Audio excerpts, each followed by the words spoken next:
Hare Gopal Krishna. Prabhuji. Thank you, Prabhuji. You can please start. Sure. Hare Krishna, dear devotees. As I was saying just before, I would like to repeat again since it is recording now. First, I would like to thank everyone for giving me this opportunity to open up.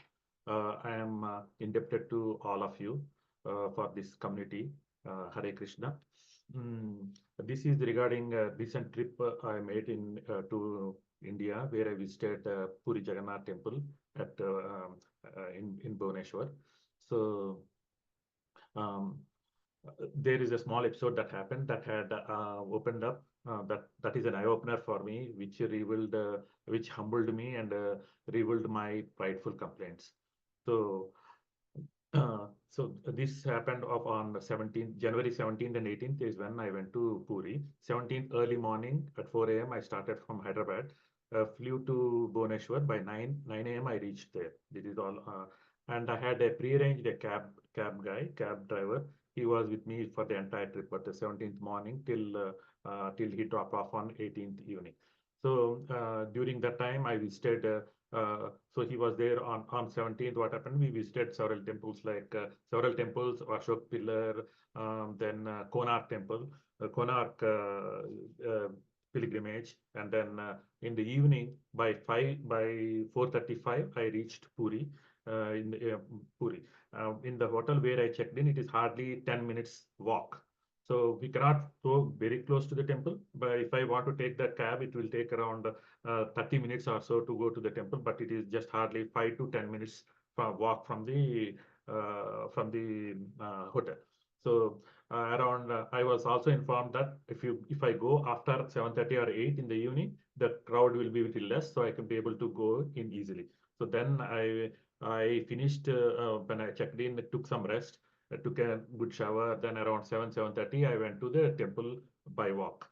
Uh, through the slummy area and all those things. I will talk about that little later. And then went to the temple and visited the temple and came back by 9 p.m. And then the driver had just came with me to only to the near to the temple, but he did not enter because he said he was not expecting that I will be going to the temple that evening, and he had eaten some meat or something, so he did not want to come inside the temple. That's good. Then next day morning, by 4:30, I woke up and went to and he had called him. He said he could not come out of the from the car or the premises where it is because it is locked. So until 5 he cannot come out. So but still I walked in. I walked up to the temple and I was waiting near the premises.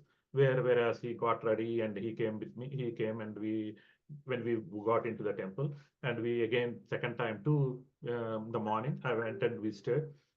I had a good darshan, and I came back and I checked out of the temple from the hotel that evening. Mm, and then came back, checked out around in the morning around 10 o'clock and came back to Bhubaneswar. So this from Puri to Bhubaneswar, I came back. While in route, I visited a few more temples. Then so I would like to read this from here. By also I visited a Lingaraj temple. By 1:32 p.m. I was quite tired and asked the driver to take me to the airport. Although he suggested visiting more temples, I insisted on going to the airport. My flight scheduled is at 6:30, giving me about more than 4 hours to spare. I spent this time in the launch talking on the phone. If anyone have visited Bhubaneswar temple, you would know that at least where I visited this, when you enter, there will be counters. All the jet airways, different airways counters will be there. And right, if you take right, there will be security check, and you can get into the gates. And then just beside the security check gate, here there will be a lounge. About 50 people can sit, and there will be a business lounge right after it, but that was under construction. So everyone was here in this place. So what I'm trying to say is anyone who can come in will be clearly visible by the people who are sat in the launch. Okay. So I was sitting there from around 1:32 to till 5 o'clock. My boarding time is at 5:40. So I was thinking at 5 o'clock I will go to the security check. 5:40 I will board, and 6:30 is my flight. That is my plan. So then I was sitting there in the lounge, and I was sitting there and talking to my wife, friends. I went alone, by the way. So and so that's the thing. So then after around 5 p.m., after completing the security check, I headed towards my gate. It was that when once I went to the security, passed to the security gate, I saw about 30 to 50 ISKCON devotees. You would believe me? Yeah, that did happen. So I was sitting from 2 to 5. I did not see any single devotee here in this lounge area. But once I passed the security check after 5, that's when I saw about 30 to 50 devotees. So those people came from Dwarka near Delhi, it seems, and then they are going back. So primarily they came to visit ISKCON Temple, ISKCON at Bhubaneswar, and the Puri. Those only two places they came to visit. So then I was sitting beside one of the person. He was having kurta and he has a tilak. I would like to read that one. So after completing the security check, I headed towards the gate. Then I noticed a group of ISKCON devotees. I sat next to a gentleman dressed in dhoti kurta, uh, adorned with tilak and holding a chanting bag. I initiated the conversation, greeted him with Hare Krishna Prabhu. He responded warmly and began to talk. After some time, he inquired if I had visited ISKCON Temple in Bhubaneswar. That's the point I want to make, because I did not visit ISKCON Bhubaneswar. At that moment, my heart sank. He mentioned that they were a part of a group of 350 devotees from Dwarka traveling back to different destinations. Once they came from Dwarka. About 350 people came. Here we have about 50 people, which they are going via Delhi, Bangalore, and Ranchi, I think. And some people have left to the trains and things. Here we have about 50 people. It was then I realized, um, after visiting Puri and ISKCON, I boarded my flight at 5:40, reflecting my interaction with Ashish Prabhu. Then I was thinking, okay, this all happened. Okay. Then it was then after getting into the flight, I realized how Maya had covered the opportunity for me to have darshan of Lord ISKCON, Lord at ISKCON. On 17th, that is the day before, the driver had mentioned ISKCON Bhubaneswar and how beautiful it is, described with beauty. But on 18th, neither of us recall the conversation. I could not, he and myself did not recall that conversation at all.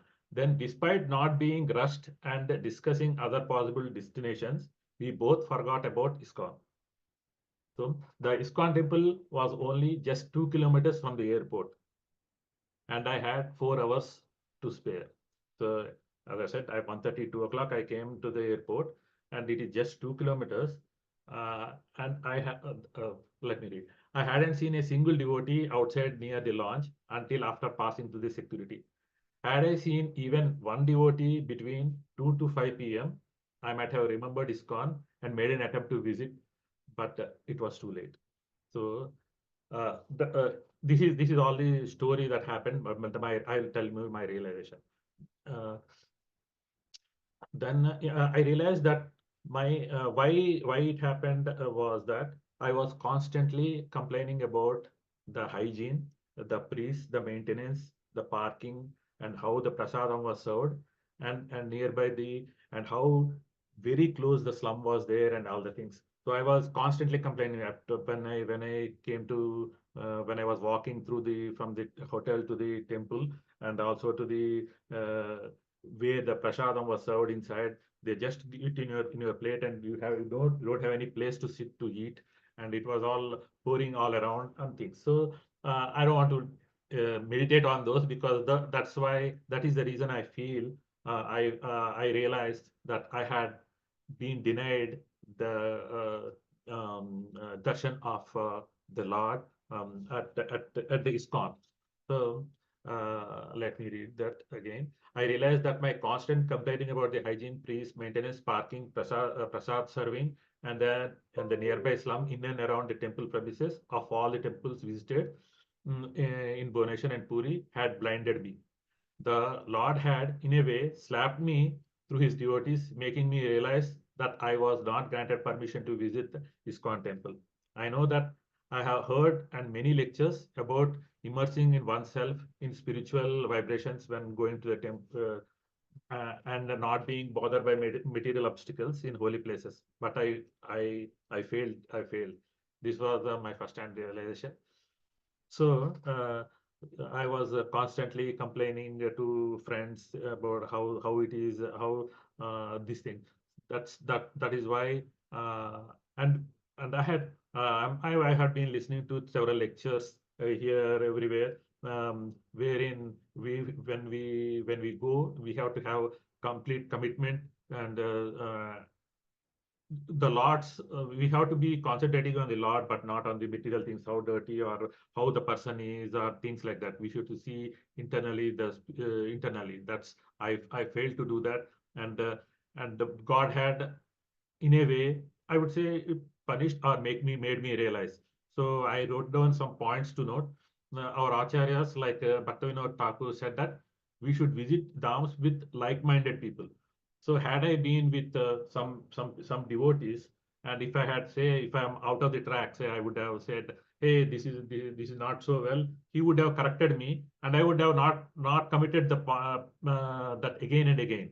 So here I was alone, and Maya had called me and drifted me off, and I went in that path, complaining all the time. So that had an impact. So that's why we should, if we can, if we go with like-minded people, then we will understand the divine nature of the dhams. Otherwise, it will appear just like some material place. Uh, so just I'm sharing so that it would be helpful for this community or any. Probably most of you know that's how you need to do, but I was just emphasizing that point. And second point I want to say is, though I feel sad personally, I feel that Lord made me realize. He could have just let me realize in a different way, or a different person, or even worse, not even make me realize, but instead he chose his devotee to make me realize. So that ISKCON devotee, that Ashish Prabhu, whom I met, he asked me, "Hey, did you visit the ISKCON Bhubaneswar?" That's when I realized I did not do it.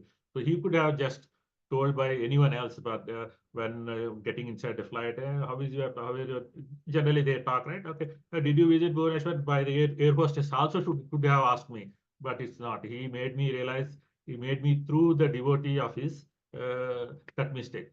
So, and he knew I would not get the message if it were one or two devotees. So he chose 30 plus devotees. When once I entered the to the to the security check, I could see so many devotees, and I was. It's very good to watch all of those devotees with tilak and handbags chanting and all those things. So this is my observation or realization, I would say, which humbled me, and how to go to the dhams if you are going alone or if you're going with the community group, uh, and be immersed in the spiritual aspect of it, not to see the material part of it. So that's my realization. Uh, I would like to thank the community for giving me this opportunity, for making me open up on this. I hope you could get one or two points from my realization. Thank you. Hare Krishna. Thank you, Prabhuji. Thank you for sharing your realization. Definitely, Krishna always makes us more perfect. That's where. But what I'm thinking is maybe as you haven't visited, so Krishna came to visit you as devotees, Prabhu. Thank you, Prabhu, for sharing. And yeah, thanks. Hare Krishna. Hare